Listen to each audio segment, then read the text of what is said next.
सोचिए, अंधेरा इतना ठोस है कि आप उसे छू सकते हैं। आप जमीन के 65 फीट नीचे हैं। छतें इतनी नीची हैं कि आपको गर्दन झुकाकर चलना पड़ रहा है। हवा में एक अजीब सी सीलन और सदियों पुरानी सूखी धूल की ऐसी बू है जो सीधा आपके फेफड़ों में छुपती है। आप रास्ता भटक चुके हैं, आपकी आखिरी रोशनी बुझ चुकी है। घबराहट में सहारा लेने के लिए आप अंधेरे में दीवार पर हाथ रखते हैं, लेकिन आपकी उंगलियां पत्थर पर नहीं, किसी सदियों पुराने कंकाल की खोखली आंखों के गड्ढों में धंस जाती हैं। आप चीखते हैं, पर चूने की वो दीवारें आपकी आवाजें सोख लेती हैं। आपके चारों तरफ उस गुप्त अंधेरे में 60 लाख कंकाल खामोश बैठे हैं, और उनका वजन पूरे शहर का वजन आपके सीने को दबा रहा है। अगर मैं आपसे कहूं कि ये घुटन, ये नर्क दुनिया के सबसे खूबसूरत, सबसे रोमांटिक शहर के ठीक नीचे बसी है, तो क्या आप यकीन करेंगे? ऊपर चमकती सड़कें हैं और ठीक उनके पैरों के नीचे 300 किलोमीटर लंबा मौत का साम्राज्य। यह है पेरिस का कैटाकॉम्ब्स, और मेरा नाम है रामाकृष्ण दीक्षित। आज की कहानी किसी भूत या पिशाच की नहीं है। आज कहानी उस अंधेरे की है जिसे इंसान ने खुद खोदा और फिर अपनी गलतियों को छुपाता हुआ उसी में दफन हो गया। कहते हैं यहाँ का अंधेरा इंसान का सबसे बड़ा डर है।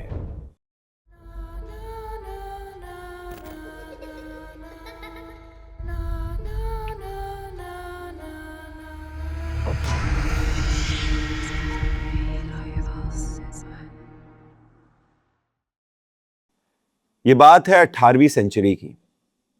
पेरिस तब रोमांस का नहीं, बदबू और बीमारी का शहर था।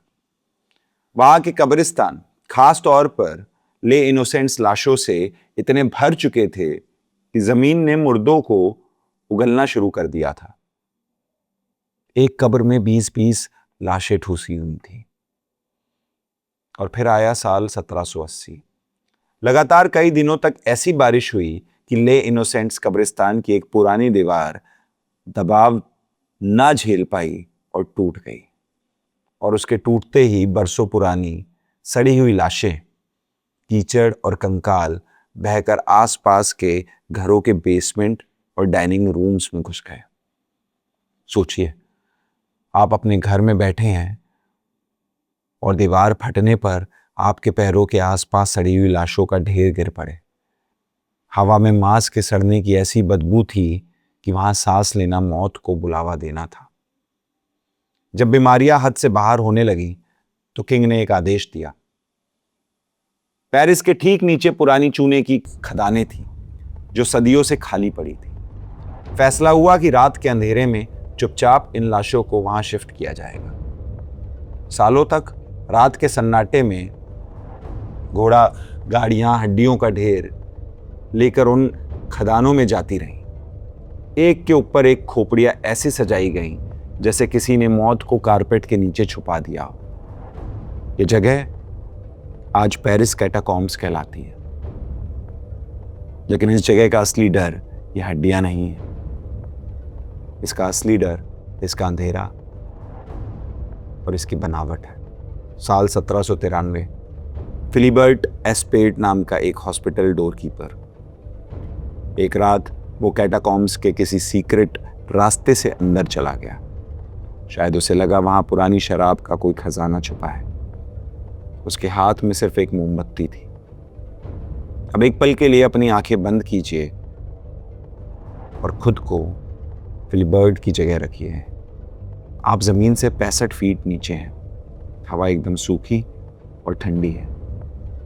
चारों तरफ सिर्फ हड्डियों की दीवारें हैं, और तभी एक ठंडी हवा का झोंका आता है और आपकी मोमबत्ती बुझ जाती है।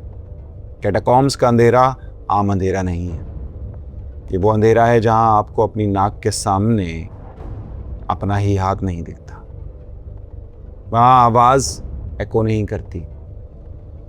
आप चीखते हैं पर आवाज सिर्फ आपके कानों तक रह जाती है। जब इंसान ऐसे अंधेरे में चलता है तो दिमाग दिशा खो देता है।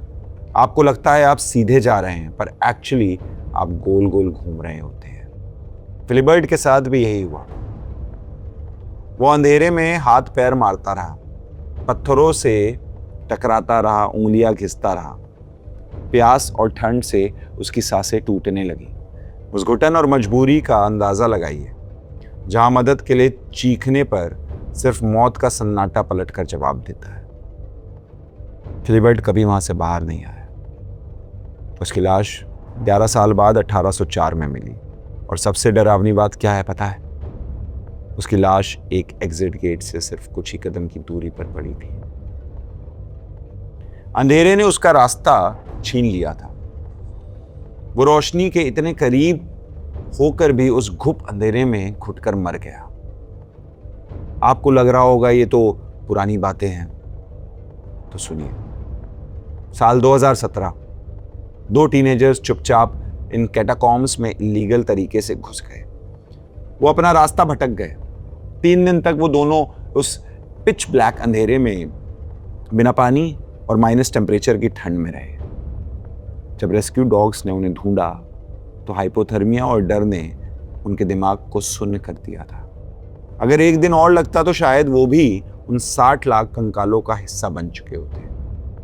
पर क्या वहां सच में सिर्फ मौत का सन्नाटा है?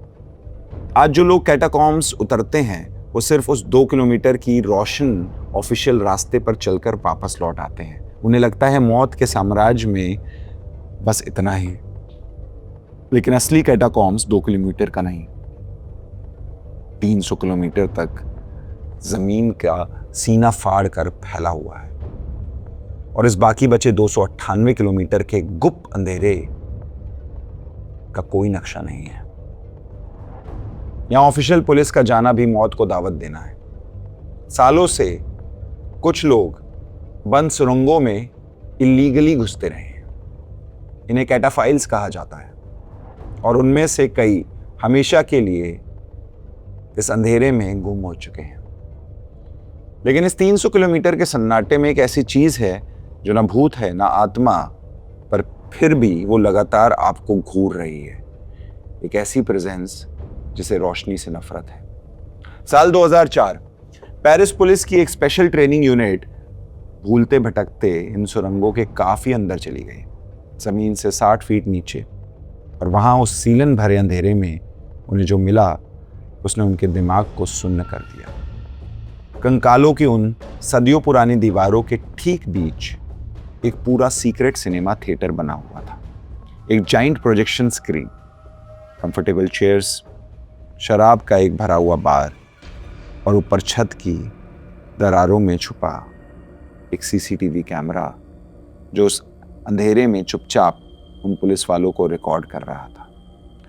जमीन के इतनी नीचे, जहां हवा में मौत की बू है, जहां सांस लेना मुश्किल है, वहां कोई बैठकर इन खोपड़ियों के बीच दुनिया को देख रहा था। पुलिस घबरा कर वापस आ गई। अगले दिन जब बड़ी फोर्स और कुत्ते वहां पहुंचे तो वहां कुछ नहीं मिला। स्क्रीन, चेयर्स, कैमरा सब ऐसे गायब जैसे वहां कभी थे ही नहीं। वहां जमीन पर सिर्फ एक कागज का टुकड़ा पड़ा था जिसमें किसी ने हाथ से लिखा था, नीचर चेस पास, हमें ढूंढने की कोशिश मत करना। आज तक कोई नहीं जानता कि वो थिएटर किसने बनाया था, वो कैमरा किसको रिकॉर्ड कर रहा था, और सबसे बड़ा सवाल, उस 300 किलोमीटर के अनजान अंधेरे में आज भी वो अननोन डर कहाँ छुपा है। सोचिए कि आप कैटाकॉम्स के उस तंग सुरंग में अकेले खड़े हैं। आपके ठीक 60 फीट ऊपर दुनिया अपनी रफ्तार से चल रही है, पर वहां तक आपकी चीख पहुंचने का कोई रास्ता नहीं है। सिर्फ आप हैं, पत्थरों से टपकते पानी की वो आवाज है और 60 लाख कंकालों का वजन है। और शायद ठीक आपके पीछे उस गुप्त अंधेरे में किसी चीज की आंखें आपकी पीठ पर गड़ी हैं, जिसे उस अंधेरे में देखने की आदत हो चुकी है। और जाते जाते याद रखिए, सबसे डरावने राज किसी कब्रिस्तान की मिट्टी में नहीं मिलते, कभी कभी दुनिया के सबसे भयानक सच हमारे अपने कदमों के ठीक नीचे बिना किसी आवाज के जिंदा सांस ले रहे होते हैं। ये कहानी तो यहीं खत्म होती है। कमेंट सेक्शन में बताइए कि पेरिस की कैटाकॉम्ब्स की ये कहानी आपको कैसी लगी। ऐसी और कहानियां सुनने के लिए सब्सक्राइब करें हमारे चैनल को और हमारी प्लेलिस्ट हॉन्टेड हॉरर स्टोरीज की बाकी और सारी कहानियों को भी देखिए।